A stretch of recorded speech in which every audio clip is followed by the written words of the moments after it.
Salam şagirdlərim. Deməli bugün baxacağıq sizdən kvadrat bərabərsizliklər, intervallar üsulu, rasional bərabərsizliklər, modul bərabərsizliklər və s.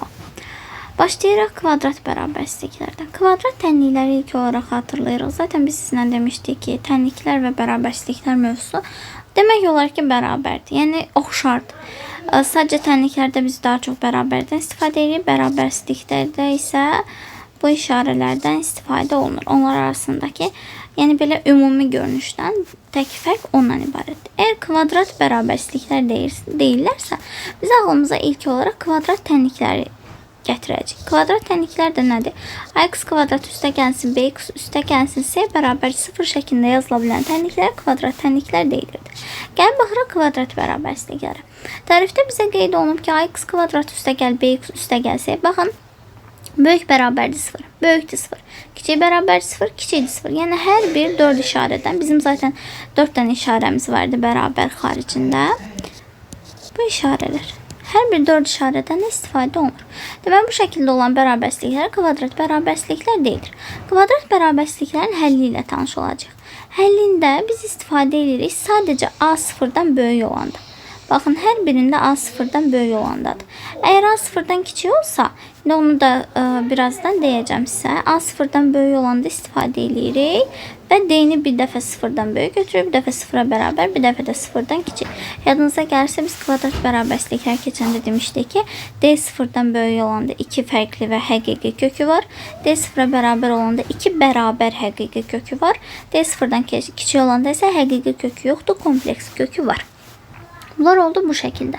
Yenidən təkrarlayıram. A sıfırdan böyük olanda, yəni A müsbət olanda biz hallara baxacağıq. Əgər bizə A kiçikdir 0 versə, biz həmin tənliyin hər bir tərəfini mənfi 1-ə vururuq.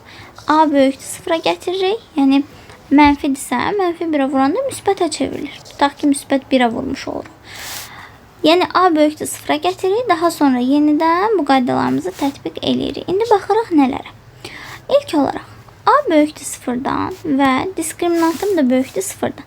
Yəni mənə verilən ax kvadratı üstə gəlsin, bx üstə gəlsin, c tənliyinin 2 fərqli kökü var. Yazıram buradan x1, x2, onları da deyirəm bərabər deyirlər. 2 fərqli həqiqi kökü var.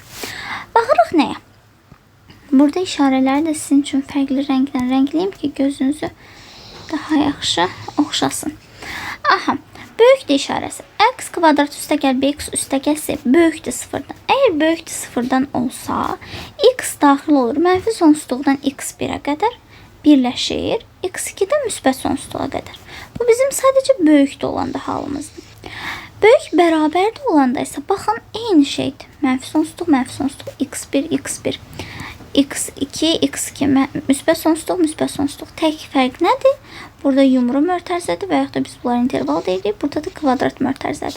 Səbəbi isə açıq aydın bəllidir. Bu işarə olanda biz yumru mötərizədən, aşağısında bərabərlik olanda isə kvadrat mötərizədən istifadə edirdik.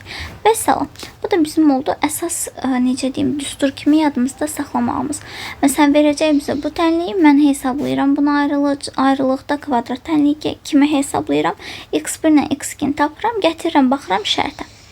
Şərt əgər 0-dan böyükdirsə həlli bu şəkildə, 0-dan böyük bərabərdirsə həlli bu şəkildə götürəcəm. Bəs kiçik olanda necə olur? Məsələn, verilən kvadrat tənlik 0-dan kiçik və yaxud da kiçik bərabər olsa, onda da əgər kiçikdirsə x1, x2 götürülür, kiçik bərabərsə sadəcə mötərizələr dəyişirik, kvadrat mötərizəyə keçirik, x1-dən x2 yenidən götürülür. İndi gəlirik, baxırıq bu diaqrama. Diaqramda bizə nəyi təsvir eləmək istəyir, onu araşdıracağıq. Üzrlüsən rekordu saxlamalı oldum. Yenidən davam edirəm. Düzdür, sizdə saniyə eyni geçsə də, mən də artıq bir neçə dəqiqə keçmiş oldum. Aha, nəyə baxırdıq? Baxırdıq bizə verilən bu ifadələrə, funksiyalara. Bu funksiyalarda bizə əsas nəyə göstərmək istəyir? Yəni, nə üçün funksiyalar burada bizə verir? Deməli, biz bilirik ki, bayaq da dediyim kimi, əgər diskriminant 0-dan böyük olsa, 2 fərqli həqiqi köküm var. Yəni, diskriminant 0-dan böyük olduqda bizim parabolamız aha, bir daha kəsməli oldum. Deməli, D sıfırdan böyük olanda biz demişdik ki, 2 fərqli həqiqi kökümüz var. Yəni, parabola ədəd oxunda 2 nöqtədə kəsilir. Və qolları yuxarı qalxdığı hissələr müsbətləri olur. Burada da qol aşağı düşür.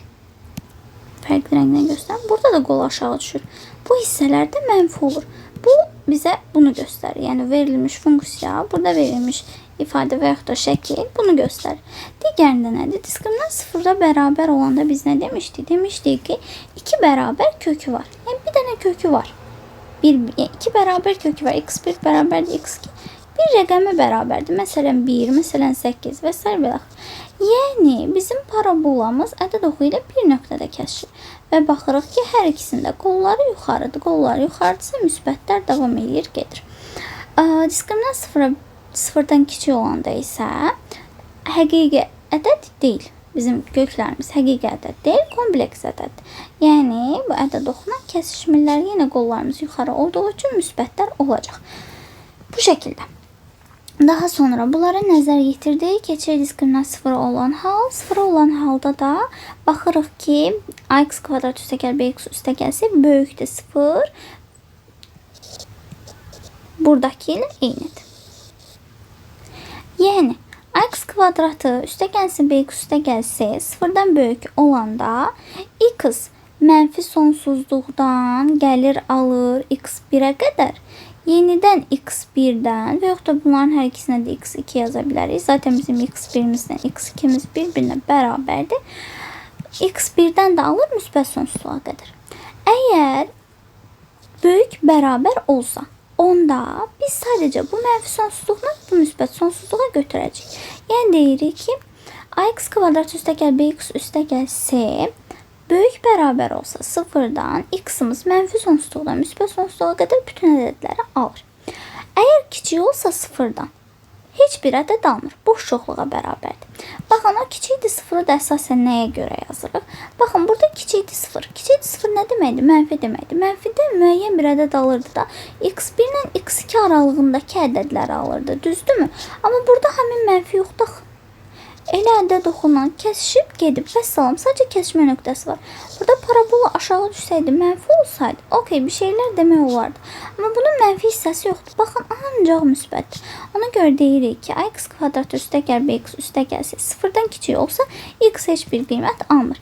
0-a kiçik və bərabər olsa, sadəcə x1 alır. Və yaxud da x2 də yazmaq olar. Yenə deyirəm, x1 x2-yə bərabər olduğu üçün. Bu şəkildə izah edirik. Daha sonra baxırıq ki, a 0-dan böyük, diskriminasiya 0-dan kiçikdir. Yenə 0-dan böyük olduqda mənfi sonsuzluq, müsbət sonsuzluq, böyük bərabər olduqda mənfi sonsuzluq, müsbət sonsuzluq, yenə mənfisi yoxdur deyəm. Kiçikdir 0 olanda heç bir ədəd almır. Toxunan heç bir nöqtəsi də olmadığı üçün yenə kiçik bərabər 0 olduqda isə x boş çoxluğa daxildir. Yəni x-in aldığı elementlər boş çoxluqdur. Yəni heç bir element almır. Bu da oldu bu şəkildə. İndi inşallah sizlə funksiyanı keçəndə bunlara mən bir də toxunuram funksiya mövzusunda. Çünki onda diaqramlar, parabolalar şagirdlərə daha aydın olduğu üçün bu mövzuda sanki biraz da aydınlaşır. Daha sonra burada qeydimiz var. Aha, bayaq dediyim qeyddir. Bizdə a müsbət olan halları öyrəndi. Əgər a mənfi olsa da, həmin mənfi halı mənfi 1-ə vurub yenidən müsbət halı kimi həll eləyə bilərik. Bu da bizim oldu kvadrat bərabərsizliklərimiz olduqca rahatdır. Yəni baxın 8 dəqiqə geniş izahla bitirmiş olduq. İntervallar üsuluna baxırıq. İntervallar üsulu bizə harda lazım olur? Deməli, bizə verilir hər hansısa bir tənlik. Bunda bərabərsizlik adlandırır. Px həmin tənliyi ilə işarə edib qaydaya uyğun deyirəm ki, qaydanı oxuduqda sonra sizin üçün çətinlik yaramasın ki, məsələn mən nx ilə işarə elədim, ay müəllim, nx nədir, px hardan gəldi? Ona görə elə qaydanıza, qayda kitabınıza uyğun deyirəm. Demək, px böyük bərabərdir və yaxud da kiçik bərabərdir 0 olduqda. Bizə bərabərsizliklər verir. Bu bərabərsizlikləri həll eləyəndə birinci addımımız nədir? Yenə biz həmin tənliyi, məsələn bu şərt üzərində, bu misal üzərində deyəcəm. Bizə verir bu cür bərabərsizlik. Bunu silim. Aha. Bizə verir bu cür bərabərsizlik. Bu bərabərsizliyi həll etmək üçün mən birinci bu tənliyi götürürəm. Bərabər eləyirəm 0-a, həll eləyirəm. Kökləri tapıram. Və yaxud da çox həddən vuruqlara ayrılmasını keçmişik. Bundan da kökləri tapmaq olar. Əgər kvadrat tənliyi həll eləsək, alarıq ki, x1 bərabərdir 3-ə, x2 bərabərdir mənfi 1-ə. Və yaxud da buradakına uyğun yazsaq, x1 bərabərdir mənfi 1-ə, x2 bərabərdir 3-ə. Bunu aldıq mı? Və yaxud da bizdə burada həll olaraq veriləndə çoxhədli vuruqlara ayırıb x üstəgəl 1, x çıxılsın 3 kimi ifadə edilir. Neynədik? Birinci addımımızda bunları həll elədik. Kökləri tapdıq. İkinci addımımızda nədir? İkinci addımımızda biz ədəd oxu çəkirik. Həmin kökləri ədəd oxunda qeyd edirik. Necə qeyd edirik? Məsələn, aldım, tutaq ki, çoxhədli vuruqlara ayırma üsul bizə rahat gəlir. Bu şəkildə yazdıq, çox da gözəl. Yazırıq ki, x üstəgəl 1. Bir dəfə bunu bərabər eləyik sıfıra. Çünki burada bərabərlik şərtini nəzərə alırıq. Və x çıxılsın 3. Bir dəfə də bunu bərabər eləyirik sıfıra. X-larımı yenidən aldım. 1 və 3. Gətirdim 1 və 3-ü qeyd elədim. Baxın, hal-hazırda intervallar üsulu başladı. Bunları qeyd elədim mi? Mənə alacağım aralığı tapmaq üçün əsas nə lazımdır? -1 və 3 arasını, indi burada -3 yazıblar. Səhvli olub. -1 və 3 arasında müəyyən bir ədəd seçək. Məsələn, 2. 2-ni gətiririk, həmin tənikdə qoyuruq yerinə. Yəni, 2-nin kvadratı 2 vurulsun 2, çıxılsın 3. 4 çıxılsın 4, çıxılsın 3. Neçə elədi? -3. Mənfi işarəli oldu mu? Mən bu aralıqda götürmüşdüm də həmin 2-ni. Baxın, 2 buradadır da. Deməli, bu aralıq mənfidir. Bu aralıq mənfidirsə, ona digər iki tərəflərdə müsbətdir. Ümumiyyətlə, intervallar üsulunda mənfi müsbət bir-birini ardıcıllıq kimi izləyir. Məsələn, burada başqa bir ədəd olsun, gəlsin burada bir başqa ədəd olsun. Olacaq bu şəkildə. Müsbətdirmi? Mənfi, müsbət. Sonra yenidən mənfi, müsbət. Yəni, mənfi, müsbət bir-birini izləyir. Bizə də nəyi soruşurdu? Baxıram şərtə. Bu, ümid edirəm ki, aydın oldu sizə. Aydın olmadısa yenidən zaten izah eləyəcəm. Bizdən də soruşurdu, x-ın kiçik bərabərdir 0 halı, düzdürmü? Kiçik bərabər də harda aldı? Yəni, mənfini harda aldı? Burada aldı. Deməli, -1, 3 aralığında mənim qiymətlərim, x-ımın qiymətləri mənfidir. Mənə lazım olan da budur. Bu şəkildə. İndi mən əlavə bir tabacam. Sizin üçün bir-iki misal nümunəsi yazım. Birlikdə həll eləyək. Daha sonra isə TK təkrarlanan kökün nümunəsinə baxacağıq. Biz TK yazım. İlk olaraq baxıraq bu misala. Misalda bizə deyir ki, verilmiş bərabərsizliyi intervallar üslubu ilə həll edin. Misalda nə edirik? Biz ya çoxhədli vuruqlara ayırma üsuluna, ya da ki, kvadrat tənliyi həll etmə üsuluna, yəni x kvadratı çıxılsın 4x, çıxılsın 5 bərabər 0 yazıb tənliyi həll edirik. Mən istifadə edəcəm çoxhədli vuruqlara ayrılmasından. Olacaq burada demək x çıxılsın 5, x üstə gəlsin 1, bərabərdir 0. Yəni gətirəm bunun bərabərsizliyi də yazıram. Olur belə x çıxılsın 5, x üstə gəl 1, böyükdür 0. Nə edirəm? Götürürüm hər bir tənliyi, ayrarlıqda 0-a bərabər eləyib kökləri tapırım. X çıxılsın 5 bərabər 0, x bərabərdir 5-ə. X üstə gəlsin 1 bərabər 0, x də bərabərdir -1-ə. Mənim köklərim bunlardır, düzdürmü? Və yaxud da diskriminantla həll edə bilərsiniz. Yenə gəlib eyni kökləri alacaqsınız. Ədəd oxumu çəkirəm. Qiymətlərimi qeyd edirəm. -1, 5. Və salam, intervallarımı da qoydum. İndi məndən soruşur ki, böyükdür 0. 0-dan böyük olan aralığı götürəcəm. Mən birinci nə edirəm? Ya 5-dən yuxarı bir ədəd götürün. Birinci buranı tapın, müsbət və yaxud da mənfi olduğunu. Ya da birinci buranı tapın, ya da birinci buranı tapın. Heç bir fərqi yoxdur. Məsələn, birinci bayaq buranı tapmışdıq. İndi buranı tapaq. 5-dən böyük hər hansı bir ədəd götürürəm. Məsələn, 77 götürürəm. Tutaq ki. İstədiyin ədədi götürə bilərsən də. Gəlirəm təxmini baxıram. Mütləq ki, bura 6 qoyum. Gəlin burada 6-nın kvadratı çıxılsın, 4 vurulsun 6. Həmən 36 çıxılsın, 24 çıxılsın 5. Heç bir ehtiyac yoxdur. Mənə zaten onun işarəsi lazımdır. Bura məsələn 6 qoydum, nə alındı? Tutaq ki, 9 qoydum, nə alındı? 42 qoydum, nə alındı? Mənə o rəqəmlər lazım deyil ki, mənə bura müsbətdir, yoxsa mənfidir, o lazımdır. Ona görə də mən istədiyim ədəd qoya bilərəm. Məsələn, mən tuturam buradan, 5-dən böyük demirəm, atıram 77. Məsələn, baxıram 77-nin kvadratı müsbət, çıxılsın 4 vurulsun 77. Təbii ki də 77-nin kvadratından kiçik olacaq. Yenə müsbət. Ondan da 5 çıxanda yenə müsbət. Demək ki, mən buram müsbət olacaq. Yəni, bu aralığım müsbət olacaq. Müsbətdirsə, digərlər də bir-birini ardıcıllıq olaraq izləyir. Müsbət, mənfi, müsbət və salam. Bunu tapdım. Bunu tapdım. Mən başqa eləyə biləcəyim bir şey yoxdur. Və gəlirəm yekun cavabı yazmalıyım. Məndən nə istəyir? Böyükdür 0. Müsbət aralıqlar istəyir. Baxıram ki, bura mənfidir. Mən deməli buranı götürə bilmərəm. Buranı götürəcəm, bir də bu hissəni götürəcəm. Yəni cavabım olacaq belə. X daxildir. Mənfi sonsuzluqdan mənfi 1-ə qədər interval, çünki işarəmiz budur, altında bərabərlik yoxdur. Birləşir 5-dən müsbət sonsuzluğa qədər. Və salam, bu da mənim oldu cavabım. Ümid edirəm ki, hər birinisə aydın oldu. Daha sonra bir dənə də misala baxmaq istəyirəm sizdən. Belə bir misal olsun. 2. Deməli, x kvadratı üstə gəlsin 2x, üstə gəlsin 5. Kiçikdir 0. Misalımızı hesablamaq üçün nə edirik? Diskriminantımızı götürürük. Hesablayırıq. Diskriminant nə idi? B kvadratı çıxılsın, 4 vurulsun, A vurulsun, C. Ne oldu burada? Oldu 4 çıxılsın 20. Düzdür mü? Mənfi 16. Okey. A sıfırdan böyükdür. Baxırıq ki, burada A 1'dir. Yəni kvadrat ötənliyi artıq bilirsiniz. Diskriminant sıfırdan kiçikdir. Onda ne olacaq? Əgər diskriminant sıfırdan kiçikdirsə, bizim bayaq qaydamızda gördüyümüz kimi x daxil olurdu boşluqluğa.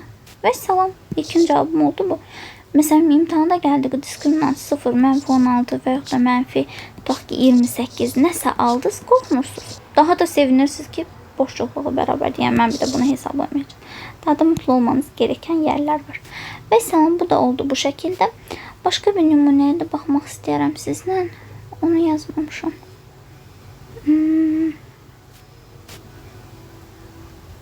Yoxsa keçək. Gəlin belə bir nümunəyə də baxaq. Üçüncü olsun. X kvadratı çıxılsın 4x, üstə gəlsin 4. Tutaq ki, böyük bərabər olsun 0-dan. Bu TK-ya gedir. Yaxşı, gəlin TK-nı izah edeyim sizə. Daha sonra TK nümunələrinə baxaq. Çünki orada artıq heç bir nümunəmiz qalmadı. TK nədir? Təkrarlanan, ardını yazmıram, kök. TK dedikdə biz təkrarlanan kökünü nəzərdə tuturuq. Təkrarlanan kök hansı halda olur? Məsələn, verib bizə misalı, deyir ki, bərabərsliyi həll edin. Baxıram ki, burada 2 var. Yeni kvadratı var. Sən 4 olar, 6 olar. Və yaxud da kubu vurulsun, eyni bir ədəd olar. Ya da kvadratı vurulsun, yenə bu kökdən olar. Bu nədir? Təkrarlanan kökdür. Yəni, x1 bərabərdir 2'ye bax. X çıxılsın 2'nin kvadratıdır, düzdürmü? x1 bərabərdir 2 olacaq. X bərabərdir 2 olacaq. Yine x bərabərdir 2 olacaq. Köküm təkrarlandı. Bəs TK-larda, yəni təkrarlanan kökdə necə olur bizim ifadəmiz? Yenə köklərimizi ayrı-ayrılıqda tapırıq. Bu halda necədir? X çıxılsın 2 bərabərdir 0'a, x bərabərdir 2'yə. X çıxılsın 5 bərabərdir 0'a, x də bərabərdir 5'ə. Yazdıq mı? Yenə gətiririk 2'ni, 5'i intervalda qeyd edirik. Bu dəfə bizim əsas diqqət etməliyimiz olduğu şey nədir? Təkrarlanan kök olduğu yerdə sağ tərəflə sol tərəfin işarəsi bərabərdir. Yenə deyirəm. Təkrarlanan kök olan halda sağ tərəf və sol tərəfin işarəsi bir-birinə bərabərdir. Mən baxıram ki, 2 mənim təkrarlanan kökümdür. Ona görə onun sağındakı və solundakı rəqəmləri hələ ki dəymirəm. Nə üçün? Çünki buradan bir rəqəm götürsəm, nisbətən məni çaşdıra bilər. Və yaxud da götürə də bilərsə, əslində fərq yoxdursa, ümumiyyətlə şagirdlər çaşır deyə daha çox tövsiyə görmürəm. Məsələn, atıram 5'dən böyük bir ədəd götürəcəyik. Məsələn, 93. 93'dən 2 çıxsaq, kvadrata yüksəltsək, müsbət eləyəcək. 93'dən 5 çıxsaq, yenə müsbət eləyəcək. Müsbəti də müsbətə vuranda yenə müsbət eləyir. Deməli, bura oldu müsbət. Əgər bu hissəmiz müsbətdirsə, mütləq ki, bu hissə mənfi olmalıdır. Bu nədir? TK-dır. Təkrarlanan kökdür. Əgər TK-nın sağı mənfidirsə, onda mütləq ki, solda mənfidir. Və salam. Aldım. Heç bir səhvimdə yoxdur. Gəlir bizdən nəyi soruşur? 0'dan böyüklər. 0'dan böyüklər nə idi? 5'dən müsbət sonsuzluğa yazırıq ki, x daxildir. 5'dən müsbət sonsuzluğa. Buna aid mən də bir misal qeyd etmişdim. Buydu. Bəli. İndi buna aid həmin misalı hesablayacağıq sizlə. Deməli, deyir ki, x kvadrat çıxılsın 4x üstə gəlsin. 4 böyük bərabərdir 0'dan. Bunu biz baxırıq ki, bu nəyə bənzəyir? Müxtəsər vurma düsturudur. X çıxılsın 2'nin kvadratıdır. Yazırıq x çıxılsın 2'nin kvadratı böyük bərabərdir 0'dan. Düzdürmü? Yine burada nə var bizdə? Təkrarlanan kök var. Baxırıq A sıfırdan böyükdür. A 1'ə bərabərdir. Diskriminant sıfırdan böyükdür deyirəm. Diskriminant sıfıra bərabərdir. Onda hansı hal olacaq? Bir dənə qayda kitabımızı da açın. Gözünüzdən gördükdə daha yaxşı yadınızda qalır. A sıfırdan böyükdür. Diskriminant sıfıra bərabərdir. Bizdə misalda nə istəyir? Sıfırdan böyük bərabərdir. Baxın, sıfırdan böyük bərabərdir. Cavabımız nədir? Mənfi sonsuzluqdan müsbət sonsuzluğa. Deməli, bizim ifadəmizin cavabı olur. X daxildir. Mənfi sonsuzluqdan müsbət sonsuzluğa. Bu şəkildə. Məsələn, TK-ya başqa bir nümunə də vermək istəyərəm. Olsun belə. X çıxılsın. Ya da üstəgəl qoyaq bir dəfə. 3'ün kvadratı vurulsun. X çıxılsın 6. Kiçik bərabərdir 0-dan. Bu aralığı götürək. Bərabərsizliyini həll edin. Bizim x üstəgəl 3'ümüz TK-dır. Yəni x üstəgəl 3 bərabərdir 0 yazıram. X bərabərdir mənfi 3'ə. X çıxılsın 6 bərabərdir 0. X də bərabərdir 6'ya. Bir də doğru çəkirəm. Mənfi 3'ü 6'nı qeyd edirəm. Aralıqlarımı bu şəkildə qeyd edirəm. İndi qaldı içini doldurmaq. 6'dan böyük istənilən bir ədəd götürürəm. Məsələn 105. 105'i gətirib qoyanda müsbətdir. Müsbətdir. Vəssalam, müsbəti müsbətə vurandadır. Eləyir cavabı müsbət. Deməli, bura müsbətdir. Bura müsbətsə bura mənfi olmalıdır. Və TK da burada olduğu üçün, yəni mənfi 3 təkrarlanan kök olduğu üçün bu hissədə mənfidir. Vəssalam, aldım qiymətim. Məndən nəyi soruşur? Məndən soruşur sıfırdan kiçiklər. Yəni mənfilər. Onda necə olacaq? Baxırıq ki, bərabərdir. Bərabərdirsə mənfi 3'ü də alır. Onun daxilində gedir. Yəni olacaq cavabımız bu şəkildə. Mənfi sonsuzluqdan 6'ya qədər. Və salam. Bu da bizim olduğu təkrarlanan kökümüz, intervallar və kvadrat bərabərsizliklər. Yerdə qaldı bizdə rasional bərabərsizliklər, modul bərabərsizliklər. Bunlar da olduqca rahatdır.